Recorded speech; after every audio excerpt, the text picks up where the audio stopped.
el motivo, digamos, de hacer esta investigación y este artículo tiene que ver con que en este momento, digamos, el gobierno necesita recursos adicionales como para poder hacer toda la inversión social que se necesita, poder tener recursos para garantizar derechos a su salud, vivienda, transferencias de ingresos, y a la vez hay demandas para disminuir el déficit público, ¿no? Y a la vez en este contexto también se está hablando, digamos, de que en Argentina se cobran muchos impuestos. Entonces nosotros lo que hicimos fue analizar esta recaudación de impuestos y cuáles son las filtraciones que existen en la recaudación de los impuestos, y entonces ver qué posibilidades hay de aumentar la recaudación, obviamente basándose en los contribuyentes que tienen más recursos, ¿no?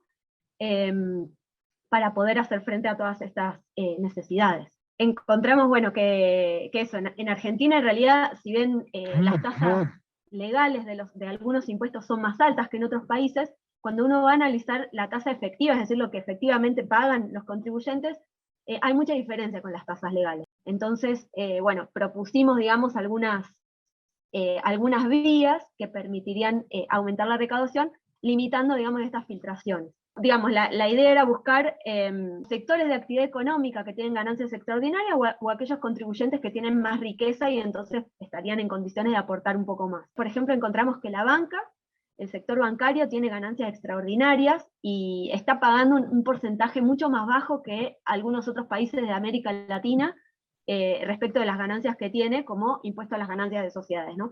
Entonces, analizamos, por ejemplo, qué ocurriría si en Argentina se aplica un impuesto a las ganancias extraordinarias, como tiene, por ejemplo, Bolivia, que le cobra a los bancos que tienen una rentabilidad exagerada, digamos, les cobra una tasa adicional.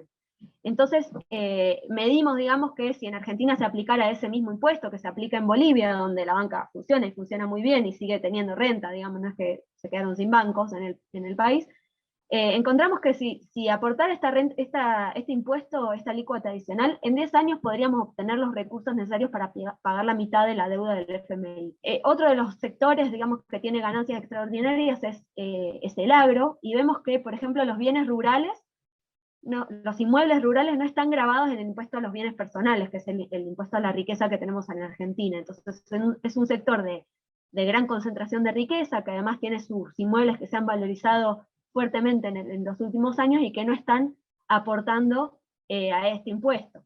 En el mismo impuesto, digamos, también tenemos un tema con los bienes urbanos, ¿no? Los inmuebles urbanos vemos que tienen una evaluación fiscal muy lejana a lo que es la evaluación de mercado. Entonces, está entre el 5 y el 7% la evaluación fiscal de lo que es la evaluación de mercado. Entonces ocurre que hay propietarios de inmuebles urbanos que tienen muchas propiedades, ¿no? La propiedad que utilizan como vivienda habitual, ¿no? Propiedades que por ahí tienen para alquiler, etcétera, que tienen un alto valor y que no están aportando casi nada, digamos. Otras de las fugas, digamos, que encontramos, por ejemplo, hablando de contribuyentes que tienen gran riqueza, es el sector judicial. ¿Sí? Vemos que los jueces están eximidos del impuesto al pago a las ganancias, al ingreso, el pago del impuesto a las ganancias, ¿no? A los altos ingresos. Por otro lado, bueno, las empresas multinacionales tampoco pagan en Argentina, ¿sí? Empresas que por ahí tienen trabajadores en Argentina, tienen empresas, espacio físico, hacen ventas, terminan no pagando nada de impuesto a las ganancias. Esto ocurre a nivel mundial y hubo un debate el año pasado al respecto, donde se aprobó un impuesto mundial, digamos, a las empresas multinacionales, que se supone se va a aplicar a partir del año que viene. Pero bueno, hay algunos países que algunas empresas, por ejemplo las empresas digitales de Google, Amazon, les están ya cobrando un porcentaje de ganancias. Y por último, en realidad propusimos como si fuera un nuevo enfoque de lo que se llaman reglas fiscales, que suelen ser normas o reglas que se ponen en general a la política fiscal, ¿no? Y suelen utilizarse con una idea de limitar gastos públicos, que a veces se propone son excesivos. Entonces nosotros proponemos que se le dé un nuevo enfoque, una nueva mirada, una nueva perspectiva a estas reglas fiscales, donde se puedan usar justamente para poder tener los recursos necesarios para financiar la inversión social. Entonces pensamos, bueno, años donde hay ganancias extraordinarias, o años donde hay recesiones extraordinarias, como fue la pandemia, que los sectores de mayores riquezas puedan hacer un aporte extraordinario.